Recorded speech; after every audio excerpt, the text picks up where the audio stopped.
कल देखिए बेटा परमुटेशन पढ़ रहे थे हम एक्सरसाइज 7.3 और परमुटेशन में कल हमने फॉर्मूला पढ़ा था NPR, number of total number of events elements, उनमें से हमें आर एलिमेंट से इवेंट्स को अरेंज करना होता था। तो इसका फॉर्मूला होता था n factorial upon n minus R factorial बेटा, ठीक है। और यदि हम n में से अरेंज करते थे n के n तो फॉर्मूला बनता था बेटा n फैक्टोरियल, या फिर आप इसको लिख दो n factorial upon n minus n का फैक्टोरियल। तो नीचे 0 0 का फैक्टर 1 होता है, तो फॉर्मूला आपका n फैक्टोरियल आता था। तो कल हमने इसके ऊपर बेसिक क्वेश्चन किए थे कि एनपीआर को सोल्व करने का फॉर्मूला क्या होता है बेटा। आज जो एक्सरसाइज 7.4 में पढ़ेंगे हम, वो स्टेटमेंट से रिलेटेड क्वेश्चन होंगे। उस स्टेटमेंट से हमें ये एनपीआर को सोल्व करना होगा बेटा। स्टेटमेंट से क्वेश्चंस को इस फॉर्मूले से कैसे सोल्व करेंगे। तो जैसे 7.4 का जो पहला क्वेश्चन है वो ये कहता है कि बेटा how many way can 6 children stand in A Q. आप 6 बच्चों को एक लाइन के अंदर कितने टाइप से अरेंज कर सकते हो। 6 बच्चों को एक लाइन में कितने टाइप से अरेंज कर सकते हो। तो n भी 6 हो गया और r भी 6 हो गया बेटा यहाँ। तो n में से आपने अरेंज करने हैं r, तो n भी 6 है और अरेंज करने हैं वो भी 6 है। तो ये आपका आएगा बेटा 6 फैक्टोरियल। तो 6 का फैक्टोरियल होता है 6 5 4 3 2 1। तो ये आपका आ जाएगा 720 आंसर, ठीक है। तो आज जो हम करेंगे वो प्रैक्टिकल एप्लीकेशन के क्वेश्चन करेंगे एनपीआर। तो फॉर्मूला जो होता है वो था एनपीआर का मतलब जितने भी नंबर ऑफ इवेंट्स हैं वो, उसमें से आर का मतलब हमें जो अरेंज करने हैं वो। तो यहाँ कहते हैं 6 बच्चे हैं और 6 के 6 को एक लाइन में अरेंज करना है, ठीक है बेटा। या तो आप इसको ऐसे करना, या आप इसको फंडामेंटल काउंटिंग ऑफ प्रिंसिपल, जो पहली एक्सरसाइज आपने पढ़ी थी फंडामेंटल काउंटिंग ऑफ प्रिंसिपल, इससे भी आप इसको कर सकते हो। कैसे देखिए बेटा, ये 6 पोजीशन है, मान लीजिए 6 चेहरे की बात है, 6 बच्चों को आपने बैठाना है। तो पहले बच्चे के पास बैठने के नंबर ऑफ ऑप्शन कितने हैं, फंडामेंटल काउंटिंग ऑफ प्रिंसिपल से करते हैं। तो पहले बच्चे के पास बैठने के नंबर ऑफ ऑप्शन आ रहे हैं बेटा 6। अब दूसरे बच्चे के बैठने के नंबर ऑफ ऑप्शन 5 आ गए, तीसरे बच्चे के बैठने के नंबर ऑफ ऑप्शन 4 आ गए, चौथे बच्चे के बैठने के नंबर ऑफ ऑप्शन 3 है, पांचवें बच्चे के बैठने के नंबर ऑफ ऑप्शन 2 है, और छठे बच्चे का बैठने का नंबर ऑफ ऑप्शन 1 बचता है। तो by fundamental counting of principle से टोटल नंबर ऑफ ऑप्शन जो आपके पास आएंगे बेटा वो यही आ जाएगा 7, ठीक है। क्वेश्चन नंबर 2 कहता है कि 5 वोमेन है, draw water from the 5 tap. 5 ladies हैं, पानी लेके आ रही है बेटा 5 नल से। नो टैप रिमेन अनयूज्ड, कोई भी टैप खाली नहीं रहना चाहिए। जैसे इस प्रकार से सपोज करो आपके पास ये 5 जो नल है वो हैं, और इस प्रकार से आपके पास 5 नल हैं ये, और 5 लेडीज पानी लेने के लिए जाती हैं। तो कहते हैं कि वो कितने टाइप से पानी लेके आ सकती हैं, कोई भी जो नल है आपका वो खाली नहीं रहना चाहिए। तो आप इसको फंडामेंटल काउंटिंग ऑफ प्रिंसिपल से करते हैं। तो बेटा देखिए फर्स्ट वोमेन के पास पानी लेने का कौन से नल पे जाए, कितने नंबर ऑफ ऑप्शन है। फर्स्ट वोमेन के पास है वो 5 ऑप्शन है बेटा। फर्स्ट वोमेन के पास 5 ऑप्शन है, वो किसी भी नल के ऊपर से पानी ले सकती है, ठीक है। अब सपोज करो फर्स्ट जो वोमेन थी वो इस नल के ऊपर आ गई, यहाँ पानी लेने लगे। तो सेकंड वोमेन के पास नंबर ऑफ ऑप्शन कितने आते हैं, उसके पास नंबर ऑफ ऑप्शन 4 आएंगे बेटा। सपोज करो सेकंड वोमेन यहाँ आ गई। अब थर्ड वोमेन के पास नंबर ऑफ ऑप्शन कितने बचते हैं, 3 बचते हैं। सपोज करो थर्ड वोमेन यहाँ आ गई। चौथी वोमेन के पास नंबर ऑफ ऑप्शन कितने बचते हैं, 2 बचते हैं। और 5वीं वोमेन के पास नंबर ऑफ ऑप्शन कितने हैं, 1 है। तो by fundamental counting of principle से टोटल नंबर ऑफ ऑप्शन जो आएंगे वो 120 आएंगे। या फिर अगर फॉर्मूले से करते हो तो n भी 5 है, और r जो आपने यूज करने हैं वो भी 5 ही यूज कर रहे हैं। 5 वोमेन है, 5 ही टैप यूज कर रहे हैं। तो NPR यानी 5P5, तो 5 का फैक्टोरियल आपका आंसर आ जाएगा, ठीक है। नेक्स्ट कहते हैं कि how many way 4 different books, 1 chemistry, 1 physics, 1 bio and 1 mathematics arrange in A shelf. एक अलमीरा के अंदर आपने फिजिक्स, केमिस्ट्री, मैथ्स और बायो, फिजिक्स, केमिस्ट्री, बायो और मैथ्स की बुक रखनी है। टोटल नंबर ऑफ ऑप्शन बताने हैं। तो देखिए फिजिक्स की बुक रखने के नंबर ऑफ ऑप्शन कितने हैं बेटा, 4 आ गई यहाँ। केमिस्ट्री की बुक रखने के नंबर ऑफ ऑप्शन कितने बचते हैं, 3 बचते हैं।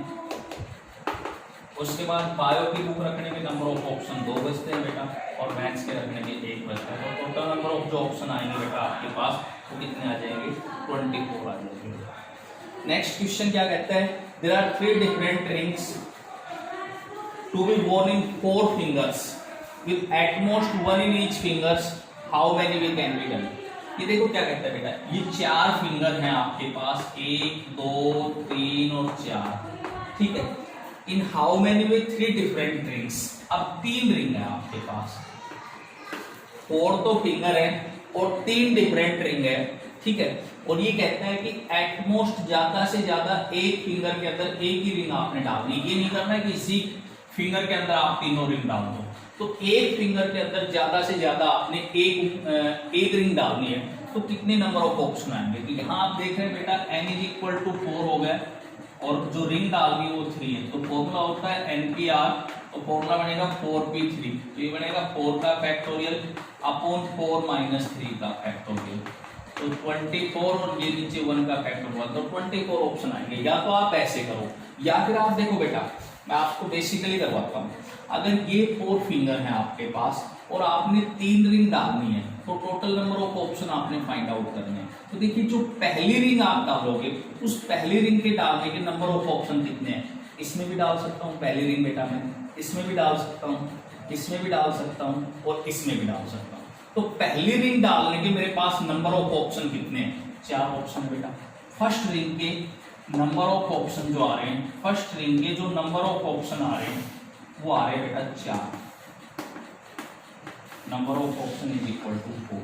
अब सपोज करो जो पहली रिंग थी मैंने वो इसमें डाल दी बेटा, इसमें डाल दी, ठीक है। अब जो सेकंड रिंग डलेगी उसके पास नंबर ऑफ ऑप्शन कितने बचते हैं, सेकंड रिंग जो सपोज करो डालनी है मुझे, उसके लिए नंबर ऑफ ऑप्शन कितने हैं मेरे पास, 3 ही ऑप्शन बचते हैं। तो सेकंड रिंग के नंबर ऑफ ऑप्शन कितने आ गए, 3 ऑप्शन आ गए, ठीक है। सपोज करो सेकंड रिंग मैंने इसमें डाल दी बेटा। अब देखो जो तीसरी जो लास्ट रिंग बची, उस थर्ड रिंग के डालने के नंबर ऑफ ऑप्शन कितने बचते हैं, थर्ड रिंग को डालने के नंबर ऑफ ऑप्शन 2 बच रहे हैं बेटा, तो थर्ड रिंग इसमें डाल दी। तो थर्ड रिंग के नंबर ऑफ ऑप्शन कितने हैं, 2 हैं। तो थर्ड रिंग के नंबर ऑफ ऑप्शन कितने आ रहे हैं, 2 आ रहे हैं। तो 3 ही रिंग डालनी थी हमें। तो by fundamental counting of principle से टोटल नंबर ऑफ ऑप्शन कितने आ गए, वही आ गया बेटा आंसर कितना, 24।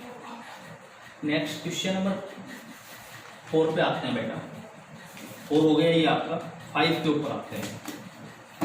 5 कहते हैं स्टूडेंट वांट टू अरेंज, एक स्टूडेंट अरेंज करना चाहता है 3 इकोनॉमिक्स 2 हिस्ट्री 4 इंग्लिश बुक।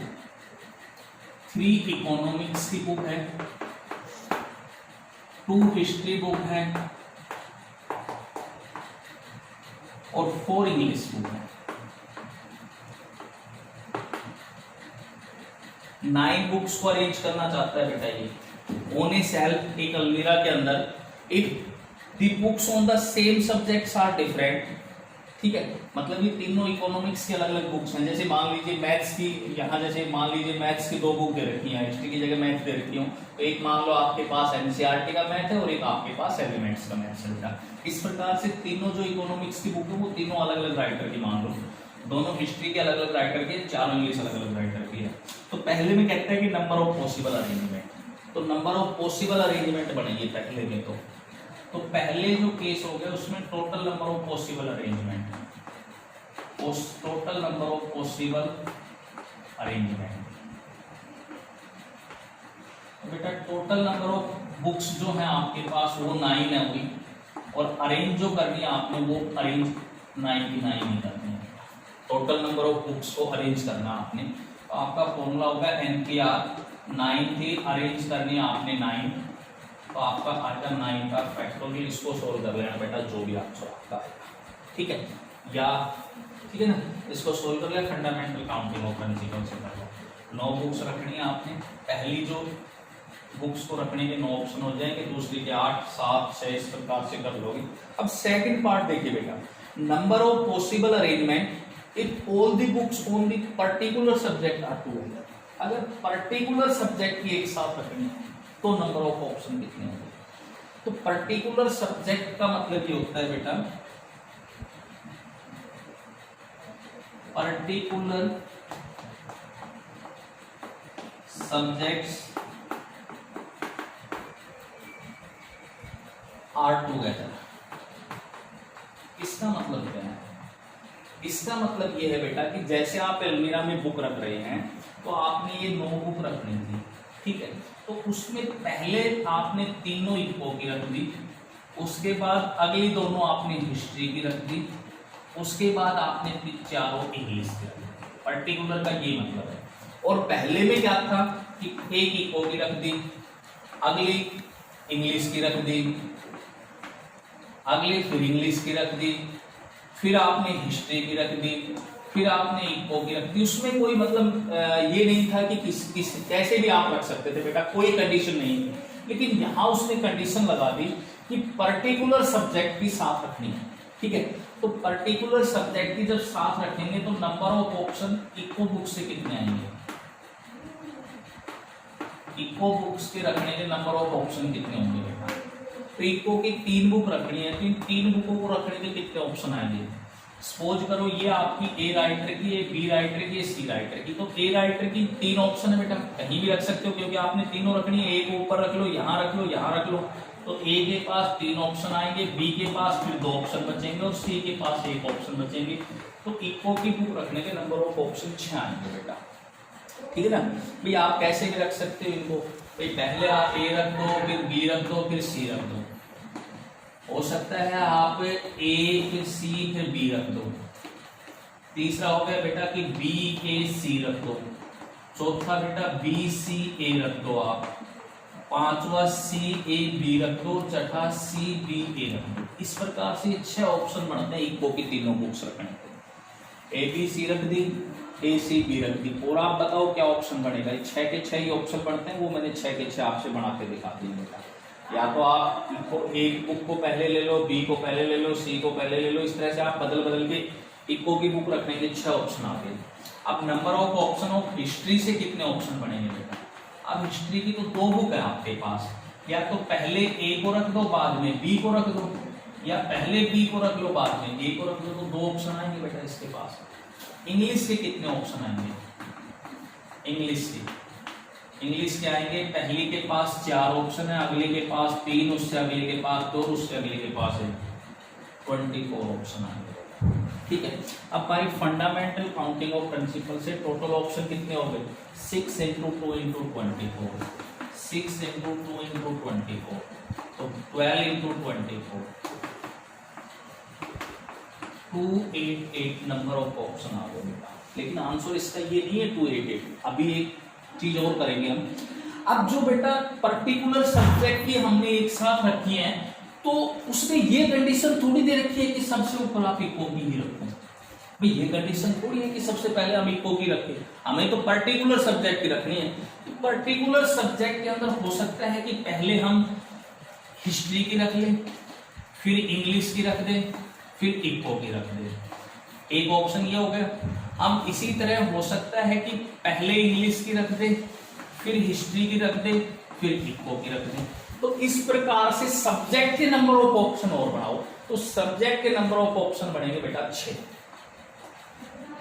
भाई इको की रखने के 3 ऑप्शन हो गए, इको के 3 ऑप्शन हो गए, हिस्ट्री के 2 ऑप्शन हो गए, और इंग्लिश का 1 ऑप्शन हो गया। भाई सबसे पहले आप किसी भी सब्जेक्ट की रख सकते हो, पहले आप इंग्लिश की भी रख सकते हो, तो इसके 3 ऑप्शन हो गए, फिर इसके 2 बच जाएंगे, इसके 1 ऑप्शन। तो ये 6 ऑप्शन और बचेंगे सब्जेक्ट को अरेंज करने के। तो इसको 6 से और मल्टीप्लाई करोगे बेटा, तो ये आपका 1728 आपका आंसर आ जाएगा। तो ये हो जाएगी पर्टिकुलर सब्जेक्ट को एक साथ रखना। पहले तो सब्जेक्ट की बात करेंगे, उसके बाद हो सकता है कि पहले हमने हिस्ट्री की रखी हो या पहले इंग्लिश की रखी हो, फिर सब्जेक्ट वाइज करेंगे। तो इसको 6 से और मल्टीप्लाई कर देंगे, तो आपका आंसर